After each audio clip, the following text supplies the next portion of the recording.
आंबेगाव तालुक्यातील सर्वार्थाने प्रगतशील गाव म्हणून ओळख असणाऱ्या खडकवाडी येथील धुमाळ वस्ती येथील प्रगतशील शेतकरी श्री संदीप बबन धुमाळ यांच्या कांद्याच्या बराखीला अज्ञात इसमाने रात्री 1:30 ते 2च्या दरम्यान पेट्रोलच्या साह्याने आग लावल्याचा प्रकार रात्री उशिरा उघडकीस आला।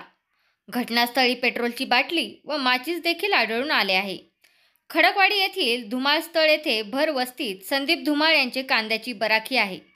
कुडाच्या व बांबूच्या साह्याने बनवलेल्या या बराखीत सुमारे 500 पिशवी कांदा साठवलेला आहे। घडलेल्या घटनेत निम्म्याहून अधिक कांदा पिकाचे नुकसान झाले आहे।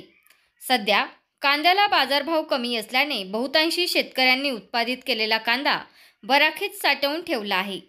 आधीच वाढलेले भांडवली खर्च, रासायनिक खतांच्या वाढलेल्या किमती, निसर्गाचा लहरीपणा, मजुरांची टंचाई या समस्या उभ्या ठाकलेल्या असल्याने बळीराजा हतबल झालेला आहे।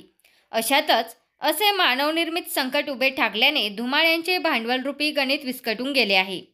हे कृत्य ज्या कोणी माथे फिरूने केले असेल त्याला पोलीस विभागाने कडक शासन करावे अशी अपेक्षा खडकवाडी ग्रामस्थांनी पंचनाम्यांशी बोलताना व्यक्त केली आहे।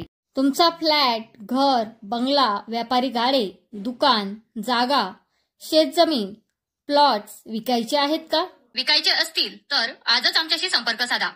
स्थावर मालमत्ता खरेदी विक्रीसाठी आंबेगाव तालुक्यातील विश्वसनीय नाव म्हणजे सीता प्रॉपर्टीज। आमची वैशिष्ट्ये: जलद व्यवहार, तुमच्या प्रॉपर्टीजची योग्य किंमत, मालक व ग्राहक यांच्यात समोरासमोर पारदर्शक व्यवहार।